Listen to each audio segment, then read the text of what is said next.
everyone, and welcome to the Humbling Reality Podcast. I'm one of your hosts, Haley. And I'm Meredith.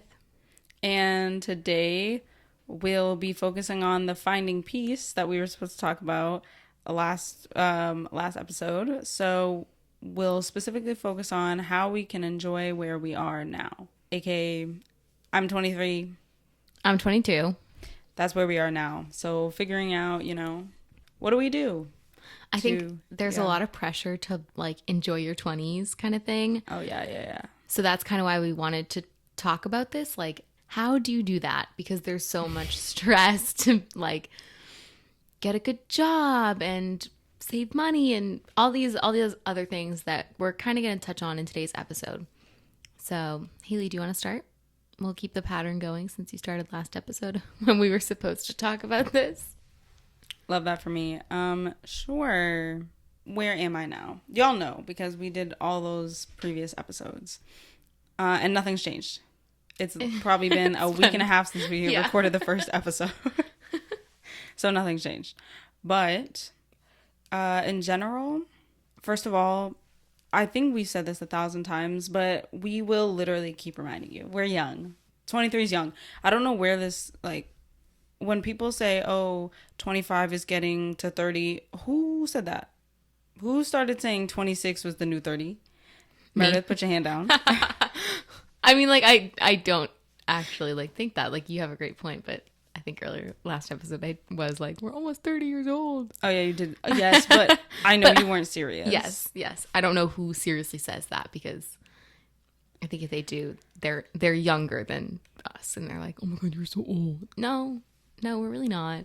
I mean, I guess in comparison, I have lived more years than you, but be serious. Hopefully we all live to later in life. Literally, I'm not of retirement age. Yeah. I just got here.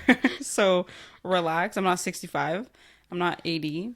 So just pump the brakes. Social Security's not looking to give me any money now. They're looking to take it. Yeah. We're fresh meat. We're fresh off the... These are the people they come after most. We're laughing. We're like, oh. Sorry. Yeah, it's not a joke, but it's just kind of humorous. It's just... We're making light of this situation. We're trying to find the good. We're trying to find the good. Find a way through it. Find the funny. You gotta laugh sometimes. You gotta laugh at yourself, the world a little bit, the state of everything. You just gotta chuckle a little bit. Because if not, y'all will be miserable. Sometimes I'm like, Haley, just laugh. Hey, you're going through... Laugh. Because it's actually stimulate, funny. literally stimulate your body to move and get it out. Do it right now. That's a great way to put it. If you're on the train, if you're on the shuttle bus, I really feel like that would be our merch. Stimulate your body. Just do it. Oh wait, that's Nike. Yeah, I don't think Nike would allow us. Yeah. Who are these girls? We'd get a very quick, immediate lawsuit or a cease and desist. It'd be a cease and desist, and then if we didn't, they'd be like, well, we're do you have money? And we'd be like, absolutely not. Am I going to work for you now? Do I finally have a job? Great. Okay, it's a little too real. Okay. On a more real note, practical ways that you find joy where you are now or when you were in college, that kind of stuff. Finding joy in life. That's such a hard question, obviously. I think at this point, I just find joy more...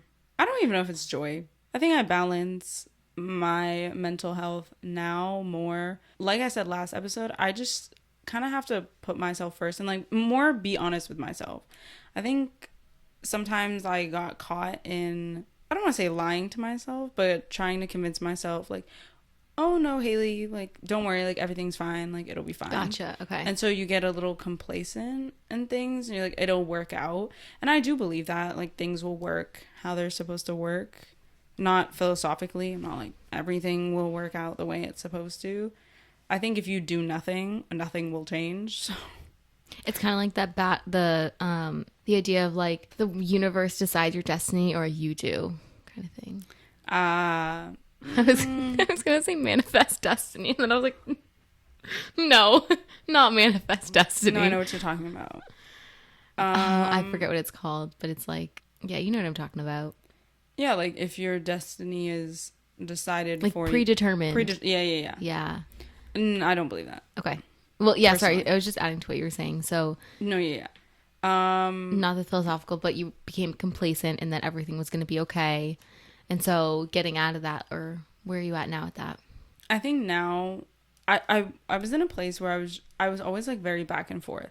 And we'll talk about this more probably in the job search episode, but I definitely found myself between like doing what I want to do and then just appeasing people, or appeasing people who obviously were like, no.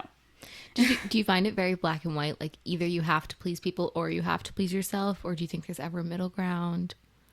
So that's an incredible question that I think is multifaceted, because I don't think it's as simple as like a black and white. I think there's always Okay. there is a gray area, but I think that gray area also breaks down into what some would consider, okay, how about this? A lighter gray and a white. Because It's a scale. I think it's definitely a scale, because sure, you can find a gray area, but at the end of the day, like what happens if the gray area no longer satisfies you? Then what happens there? Because then if you want to change something and the other person's like, okay, but now we feel like you should go back to this direction, and you're like, oh, I was hoping to change a little further in that direction, and then it just Gotcha. becomes another quote unquote black and white situation. Gotcha. So for me, well, once again, we'll talk about it, but I just had to be more honest with myself, I think, about like what do they call it? Like deal breakers for myself. Okay. So what can I see myself doing? What makes me happy? What drives me? I think that's a good way to put it. I'm not driven always by, some people are driven by competition. Yep. So they're like, hey, if I'm in competition with you, I need to beat you. And in some aspects, I am driven by competition, but I'm not driven by competition in like working environments. Baby, I'm not trying to beat you. I don't care. I'm just trying to get by. Exactly. And I'm also not driven by, some people are really driven just by deadlines. And they're Yep. like, oh, if I need to get this done by this time, like I'll get it done by this time, because that's just life. I have to. And I understand that, but I think that's where the procrastination in me really hurts, is because deadlines in college were always like quite malleable. Like you could change if you needed to, you could get an extension. And Yeah, we they kinda were talked about pretty open about it. Now it's just not like that. You don't, you can't get an extension on every project. Right. So it's definitely a different situation, and I just don't thrive all the time and feeling like, oh, you need to get this done by this time, because that piques my anxiety. So especially if it's like a busy day, it's a wrap for me. I think we're going to kind of talk about this later with our school history, but I'm curious Oh, your thoughts on like how the school that we went to shaped not being maybe like driven by competition. We'll kind of get into it, but I think that's an interesting. I was definitely driven by competition in high school, I think. Or Yeah, but I'm curious like now kind of thing. Like we'll talk about it later when we talk about the school some more, but I'm sure, I mean, that school definitely shaped me. Like, there's no doubt about it. Yeah, what I right. Well, any experienced, school- yeah. definitely. But see, the transition from high school to college to after college is interesting, because I think in high school I thought I was like very sure of myself. I was like very confident that I knew a lot about myself and I knew where I was going to go and everything. But then going into college, I think that that was complicated a lot, because I believe I was extremely naive in high school. As Same. I'm sure a lot of people are, especially if you just grew up in one place like the whole time. There was nothing. no new experiences and Yeah, I mean, I just knew. I was lucky, I guess, to grow up in a diverse environment, in a diverse like city. But that part definitely shaped me. But also, I was a good student, so I didn't have to worry necessarily about thinking about not being able to get into college or Yeah. anything like that. So then when I went to college and I realized like high school, school, and college, like that's one thing. You're learning, whatever. But eventually you won't be like in the formal setting of learning anymore. Right. So how do you deal with that? Mentally, I think I struggled the most. I thought it was high school. I really did, but it wasn't. I think high school just shaped me in a way, or not just high school, but middle school too, where I was inevitably going to come upon like struggles in college with how I dealt with things. Because high school is when I started to people please a lot, or probably like 7th grade. But high school, I started to people please a lot. But I also was, I think in hindsight, I was very angry. That's a really bad, that's not the correct term, but I just don't know what else to use. I think I'd Jaded? Jaded. Interesting word. Maybe. I think I was definitely tired of school as it was. I think I was just a little indifferent to what was going on. Like I didn't care really either way other than getting to college. So we're going to definitely talk about this in another episode, but in high school, I think the teachers had I always tried to form connections with pretty much everyone that I could to be on like a good terms with them or whatever. But more specifically, I think teachers saw that I tried to create those like connections with them, and therefore they put a lot of weight in like my opinion. Okay, yeah, I see where you're going with this. You know, okay, you know when people say like, "Oh, they're the teacher's pet." I feel like teachers, like I understand that side of like, oh, they try to suck up to the teachers, but I also think sometimes teachers try to get they form relationships. Yeah, It's with not supposed to be a bad word. Yeah, it's not supposed to have a bad connotation. Yeah, it's not supposed to, but I'm sure people like everyone has their favorites, but I think they always will somewhat resonate to a student that they're like, I can see like where they're going. Yeah. And I have like confidence in them, and I believe like they'll have a good future, whatever. Okay. For some reason, there's something. Listen, I'm not trying to. They ain't no big head here, okay? I wish they didn't, because I think ultimately I made a lot of. There's some things I'll honestly never be able to let go of. There's some things I definitely wish I had said in high school, or people I wish I had stood up for, but. The teachers had a little, I think, I'll never forget this day. We'll talk about this when we talk about the school's issues with everything. Diversity or whatever, however you want to put it. But there was one day in school where three people in power, like 2 teachers, and at the time, the like principal, I guess you could call him, asked me my opinion on something. Asked me my opinion on something. I remember. And go ahead. Didn't answer in the way that I would have now, because I was just so out of it. I was just so like, get me to college. I do not care what occurs. And it was just because mentally I'd been checked out for like 3 years. Yeah.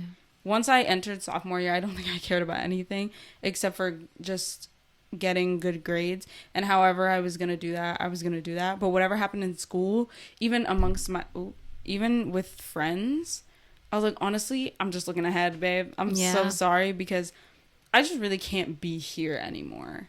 And that was negative, obviously. And then because I felt like that, I also think I entered college expecting something completely different, expecting to like be fully engaged. So when I wasn't, I kind of resorted back to that I don't care attitude. Or like, oh, I'm just trying to get by. Like, I'm just trying to see the diploma. Like, I don't really care. Yeah. And that's when I realized the only way for me to bring it back to the conversation, the only way for me to be kind of like stimulated or driven is, one, if I'm like, I'm actually interested in what I'm doing. But I also thrive on like kind of creativity. Not to bring my Myers-Briggs test into this, but I'm an INFP, in case anyone's wondering, which is the mediator personality. And they always say that we're like meant to be creative. And I always felt like every time people are like, Haley, you have too many ideas that you won't make actually happen. I'm like, I know, because I just sit with myself all day and I come up with wonderful plans that will probably never come to fruition. But if they did, I firmly believe the world would be a better elaborate. place. They'd be so great. Yeah. If I can find people who would help me with said projects, dude, I'm telling you, we could run the world. But Jeff Bezos beat you to it. oh gosh, him, Mark Zuckerberg. Actually, maybe I shouldn't burn And Elon bridges. Musk. If any, we will not take Amazon No as a more comment. sponsor, but or Facebook, Spotify. Yeah, some of the other big companies maybe. Don't want to burn too many bridges, so I'll leave it at Mark Zuckerberg and Jeff Bezos. I think that's a pretty big bridge to burn. Which Jeff one? Bezos? Jeff Bezos? What am I gonna get? What are we gonna get? Like a Whole Foods sponsorship? What does this man control? No, I'm saying like if you try to become the next Jeff Bezos, he I takes you ain't down tryna- immediately. I'm not trying to open another Amazon. There's no competition for coming from me. That's true. If I'd open something, Jeff Bezos wouldn't give one ounce of a crap about me. Because he would be like, she's not gonna. Which It'd we shouldn't be laughing It'd about. be in the arts field. It wouldn't be even close. Like the main purpose, sure, would be probably to make money if it was a company, but that's the only thing that we'd share. I'd probably focus on like women and people of color. Two things that Jeff Bezos is not. And actually, I can't say if he cares about them or not. I don't know that for sure. I mean, we see who's in his factory, so that's enough. So yeah, mentally, creativity and things that interest me, and the things that interest me are usually creativity. So that was the So that's how you get to enjoying where you are now is yeah, engaging when yourself I'm and- immersed creatively, that's when I feel the best, especially mentally. Physically, I feel like mental and physical they are one. they're intertwined. Exactly. But I think that's where kind of the black and white gray area comes into conversation, because once again, creativity is treated as, they're like, okay, A side hustle, it's a basically. it's a hobby. Yeah. They're like, oh, okay, so that sounds like a hobby. And I'm like, damn, if only we could just elevate our minds slightly to understanding that. If you got, like, y'all should do your hobbies for a job, in my opinion, because I think the world would just be a better place if everyone actually cared about what they were doing. If everyone genuinely felt like they were important at their job and they were 100% interested in everything they were doing, creatively were flourishing, imagine what we could do. We might have flying cars by now. But no, because everyone's, like, half the people are pissed at their workplace because they're not getting paid enough money, and then the other people are just like, I'm just trying to get a paycheck and I really don't care about what we do here. I'm like, yeah, of course. Well, I feel like that kind of goes into what we talked about last episode, about how young adults, like, people are concerned for young adults right now. And I think part of it is, you know, we touched on climate change and the climate of the world in general, and like, you know, like politically and stuff like that. Mm-hmm. It's hard to like really invest in your future when like it just doesn't look that great. Exactly, yeah. So why? You got to start somewhere, though. Yeah, no, I'm not saying like spiral into like a depressive Oblivion. state, but like I think that's an important piece of the conversation is like, why am I working this job if in whatever, I don't even know what the trajectory for climate change is at this point, but like if the world's basically going to explode in a couple of years.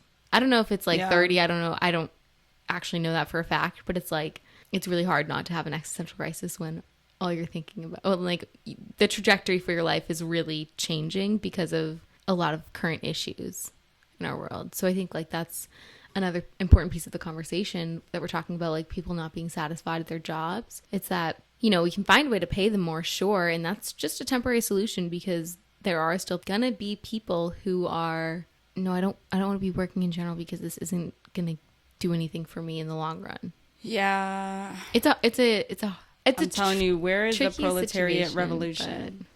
Karl Marx? For what revolution? The proletariat revolution. I don't know if that was Karl Marx. Maybe. No. Don't quote me. It could have been his BFF. Marx's ultimate explanation of the proletarian revolution traces to fundamental economic principles, specifically the labor theory of value and derivatives. Wow, Haley. I still have that book, so maybe 1989.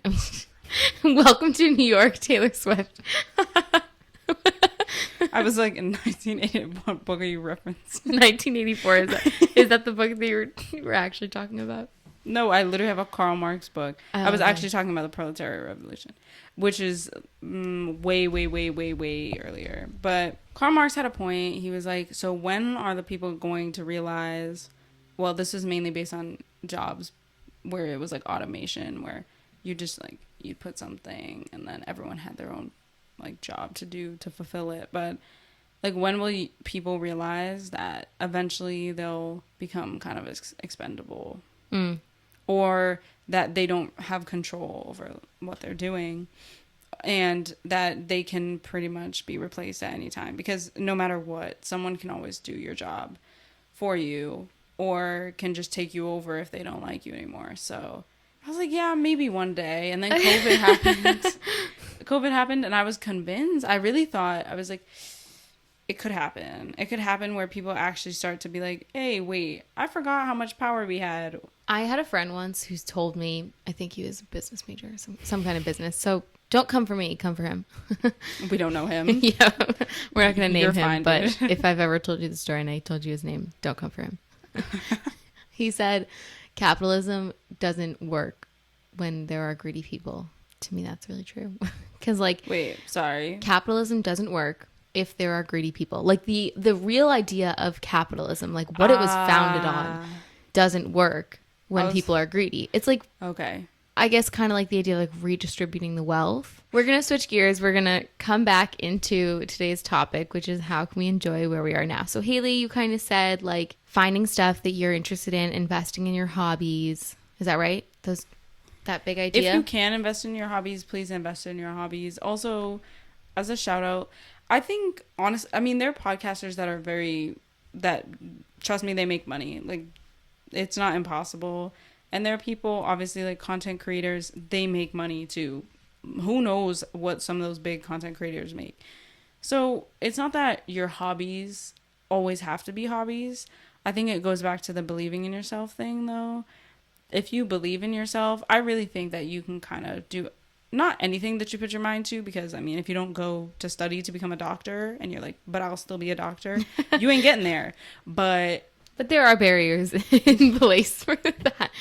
Exactly. So if you want to go the like creative route and people tell you no, eventually you have to end up in like capitalism and corporate and whatever. No, you don't. They're lying. They just don't want to. No, it's not that they don't want to see you succeed, but I know they're looking out for you, but at the same time, sometimes if going into that is just mentally going to drain you, and that's not how you succeed, or that's not how you thrive, you don't thrive in that world, that's okay.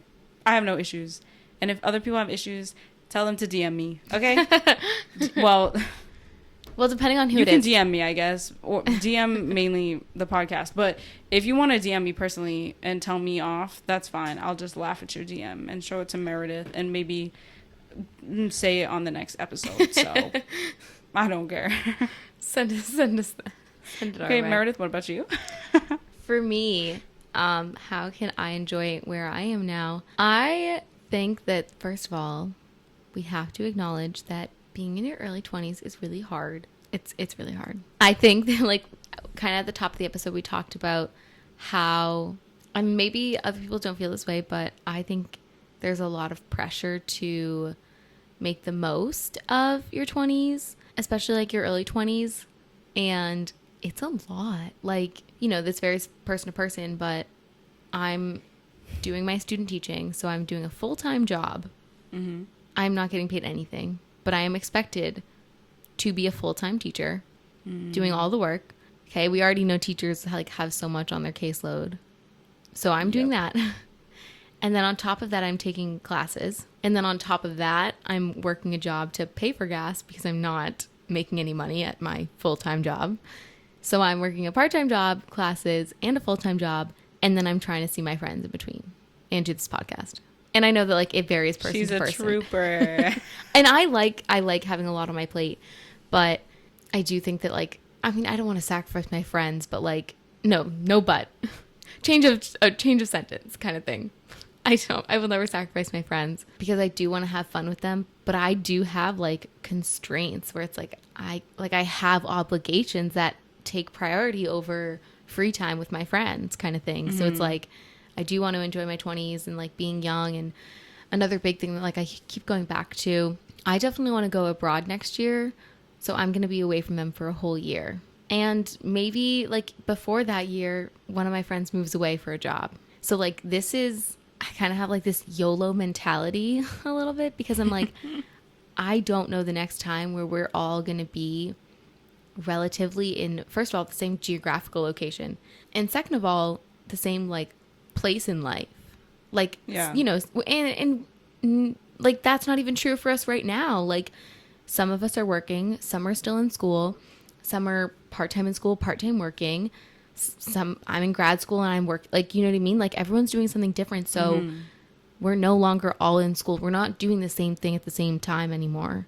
We're like, True. Everyone's going kind of down their different paths. And I'm definitely like, it makes me sad to think about it, which is also again, like that motivating YOLO factor where I'm like, I'm not going to be here next year where I can see my friends whenever I want to. And I don't know if something's going to happen between now and then that one of them is going to leave. And God, like I support them so much. And I'm like, you know, do stuff that you need to do for your career and whatnot. But to me, it's like really sad. So I try to like cultivate it in like mass numbers where I'm like, I've hung out with my friends so much. So like, I know I'll have so many memories like when I go abroad or when they leave or whatever, or when we like, you know, have new chapters in our life kind of thing.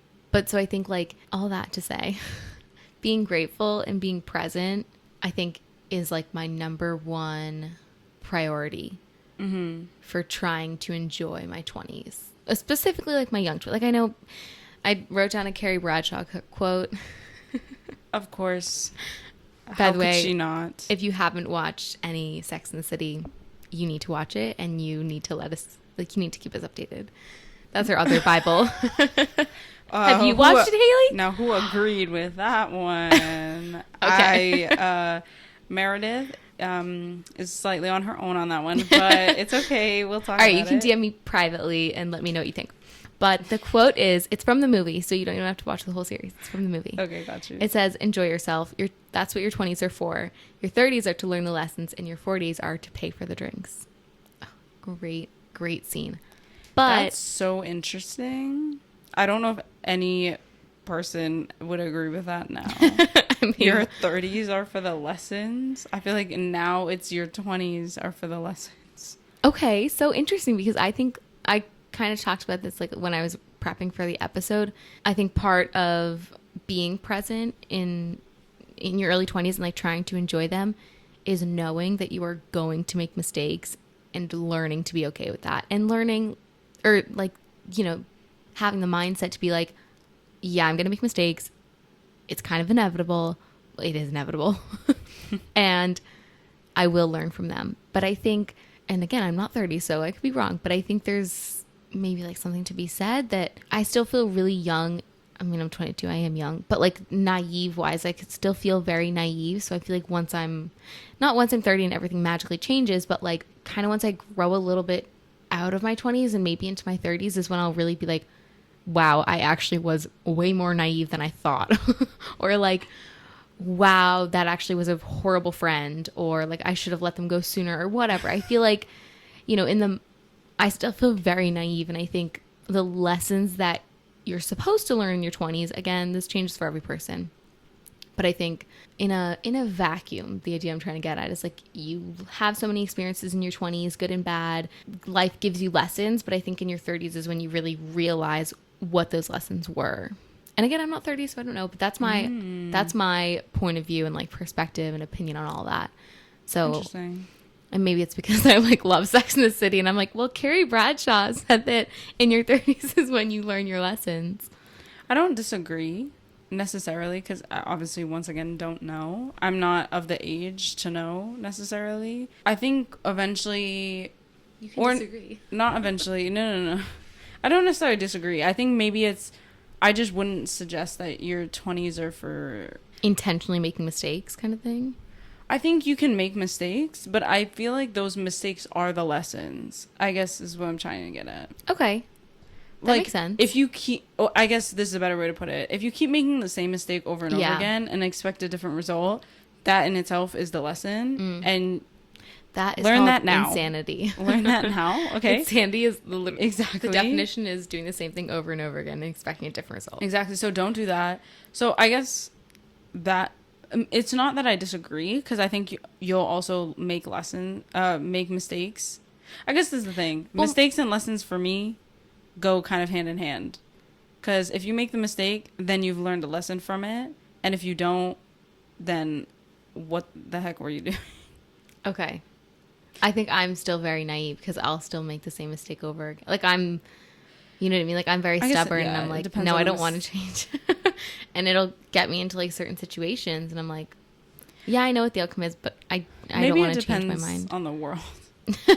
I think eventually you won't be able to make the same mistakes that you think you can make. That's like, I don't know if we'll get to 30 and be able to make the same mistake. That's true. Well, so yeah, the other thing is, I kind of wanted to touch on it a little bit later, is like knowing what mistakes are actually going to affect you for the rest of your life versus, because you know what I mean? Like, a big thing that I think about for like 20s in particular is like people, part of the pressure that I feel is like saving. And I'm like, first of all, I don't have a good amount of income to be saving any of it. Like, have you seen gas prices? That is literally where my paycheck is going. So I have nothing to save. But part of me thinks that a lot of the pressure is like saving financially for when I'm in my 30s. And personally, I don't want to do that. But I also understand that like you do have to invest in your future. And we kind of talked about it with like mental health, and like taking care of yourself now is going to take care of yourself down the road. Mm-hmm. But I think that there has to be more conversation around how to balance it. Like, how to balance having fun in your 20s.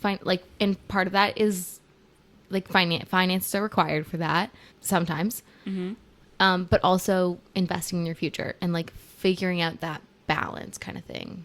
Yep. Once again, I forgot what we were talking about before. I know you said the Carrie Bradshaw quote, and then we kind of got here. Mm-hmm. I like the quote. I have no issues with the quote. It's not the only part. Maybe it's just not the straight line. That's fair. Yeah, maybe it's just not a straight line. Sense. Everything kind of connects, which is fair. And I don't think all those, like, if you continue to make mistakes into your 30s, like, is that the end of the world? I don't know. Right. Okay. I see what you're saying. And then if you don't learn the lesson until you're 45, like, is it too late for you? I don't know. Haley and I want to let you know that this is a safe space if you're still making mistakes at 45. I mean, don't make the same mistake you made when you were 22. Yeah, you need to be self-aware. That's why you go to therapy. Yeah, but I do think also, I don't know, it's not like ageist. I don't love that term all the time, but I think sometimes even when you get to 40, people are like, oh, okay, you know, obviously we consider that middle age because of when people tend to pass, but I don't know, I still think even if you're middle age, you still have so much life to live and so many good years left. I just can't imagine that you feel like, oh, I don't have any major lesson to learn anymore, even in the workplace or just by yourself. Some people realize at 40, like, damn, that generational trauma really got to me. Shoot, maybe I should address it. I just don't think there should be an age cap. I will make mistakes when I'm 45. Like, telling you now. For sure. And on top of that, mentally, I don't know. I am a firm believer in this, just family-wise. Like, I don't, especially with people who came from, like, overseas, immigrants or whatever, they don't know they have generational trauma, okay? All the people who are like, my mom used to slap me across the face. Capital T and lowercase t trauma. And then, let's talk about it. And then you're like, okay, that's great. And they're like, but we didn't hit you once. And I'm like... That's the bare minimum. Yeah, like, am I supposed to praise you? Yeah. Like, my mom would have smacked me with a hairdryer. And I'm like, that sounds like abuse. They should have been in jail. What am I supposed to say? No, it's And I'm like, true. you need to go back. You need to go seek therapy at your ripe age of 46 and understand that, okay, yes, you were trying to beat that structure in place, but even presenting, I don't know, sometimes when someone says that to me, like back in my day, I'm like, we're already Stop going there. too far Yeah. because we're not back in your day. And also, just because you faced a trauma doesn't mean you need to make me, like, humble me Yeah. by being like, hey, I faced trauma back when I was your age. So and I'm you better here now. and I'm doing better. So I'm not doing that for you. Yeah, no, I'm not doing that to you. So you know what? So you should be grateful. Exactly. Why am I being grateful that you don't put your hands on me? Yeah. Because why couldn't I The call bar is not even on the floor, it's below it. Yeah, I'll never understand that. I'll never understand that. Like, just I think it goes into, like, kind of what we talked about in the mental health episode. Oh, you had a really good word. It's basically like putting people down. It begins with a D. When you compare what you're going through to other people. Dismissive. Dismissive, yeah. It's dismissive.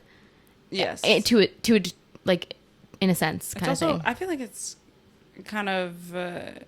I have my own opinions that are hot takes. I think it's a tool point of the used, honestly, to kind of Manipulate? uplift and, like, manipulate someone into thinking that, it could be so much worse. It goes back to that thing, like, babes, yes, you're correct. I could be hit by a car tomorrow, and I don't want that to happen, obviously.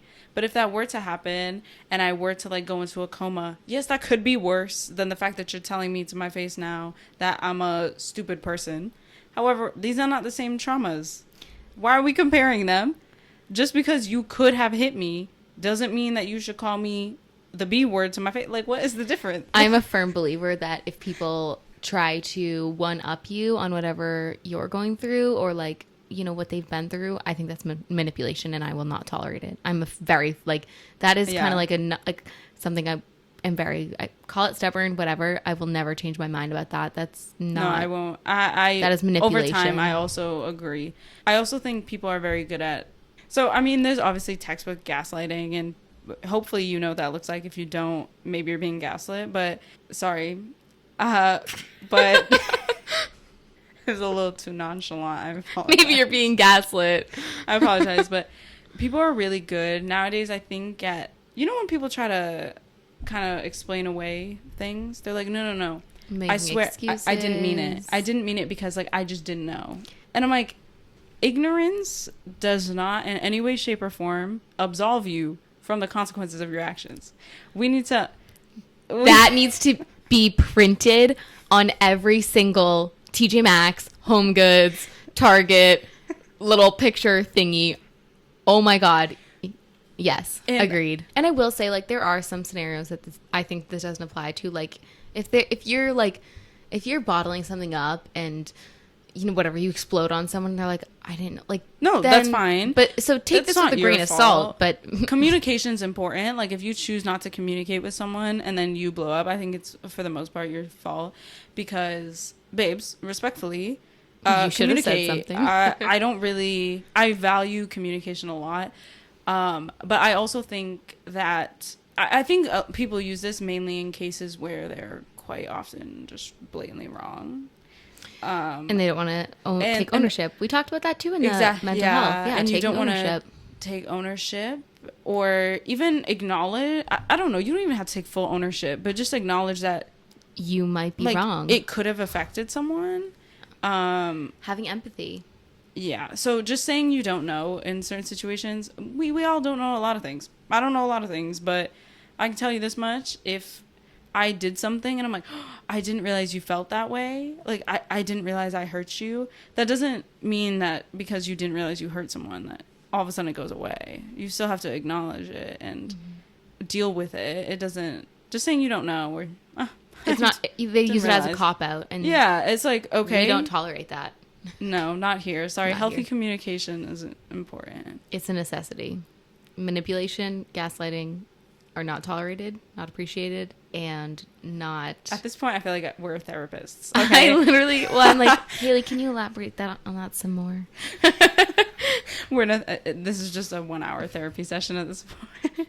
And we've been going for multiple hours. Okay, all right, let's bring us back. Let's bring it back to we'll kind of summarize. Yeah. Haley, we've said it before. We kind of summarize what you said. Enjoying where you are now comes from your hobbies, doing what you want to do if possible, and yeah, am I missing anything? That's my biggest takeaway that I got from yours. But I want to make sure I'm not missing anything. Be grounded in yourself. That's it. And put yourself first. Yeah, exactly. Yep. And I kind of said, how can you enjoy where you are? Wait, what did I say? As if I didn't have it written down. You won't be in the same place now. Yeah. Enjoy the now. Yeah. YOLO. Be present and yeah, be grateful. You always have something to be grateful for. Even if it's literally your bed, that is something to be grateful for. True. And just embrace that. But there's always something to be grateful for, and for me, that's my friends and the time that I have left with them. Not in a super depressing way, in a motivating way. Kind of like you talked about, like being motivated for stuff. My friends motivate me a lot. All right, and with that, we will see you guys, or talk to you guys next time. Bye, everyone. Have a nice day or night. Bye.